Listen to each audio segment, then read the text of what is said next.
नमस्कार शेतकरी मित्रांनो, स्वागत आहे तुमचं मी शेतकरी यूट्यूब चॅनलमध्ये। तर उद्या दिनांक 7 मे तर उद्यापासून राज्यामध्ये पुन्हा एकदा अवकाळी पावसाची शक्यता आपल्याला काही भागामध्ये जे आपल्याला पाहायला मिळणार आहे। तर जाणून घेऊया काय सविस्तर अंदाज। तर त्याआधी मित्रांनो, चॅनल जर नवीन असेल तर चॅनल सबस्क्राईब करून बेल आयकॉन दाबू का। तर शेतकरी मित्रांनो, उद्या जे आहे उद्या सकाळपासूनच आपल्याला काही भागामध्ये आपल्याला ढगाळ वातावरण पाहायला मिळू शकते। तसेच उद्या दुपारनंतर जे आहे काही जिल्ह्यामध्ये वादळी वाऱ्यासह जे आहे जोरदार ते मुसळधार पावसाची शक्यता आपल्याला उद्या दुपारनंतर जे आहे पाहायला मिळू शकते।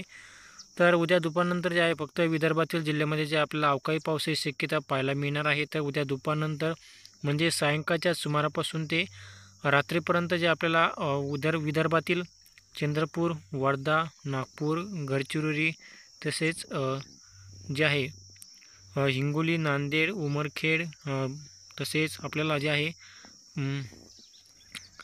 परभणी, यवतमाळ, अकोला, अमरावती, गोंदिया तर या भागामध्ये जे आपल्याला उद्या दुपारनंतर ते रात्रीच्या सुमारापर्यंत या ठिकाणी आपल्याला जोरदार ते मुसळधार पावसाची शक्यता आपल्याला उद्या दुपारनंतर जे आपल्याला म्हणजे सायंकाळच्या सुमारापासून तर रात्रीपर्यंत आपल्याला विदर्भातील जिल्ह्यामध्ये जे आपल्याला पाहायला मिळणार आहे।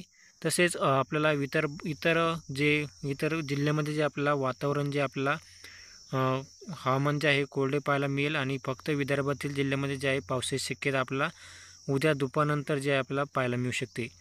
तर शेतकरी मित्रांनो, असेच हवामान जाणून घेण्यासाठी चॅनल सबस्क्राईब करून बेल आयकॉन दाबू का। धन्यवाद।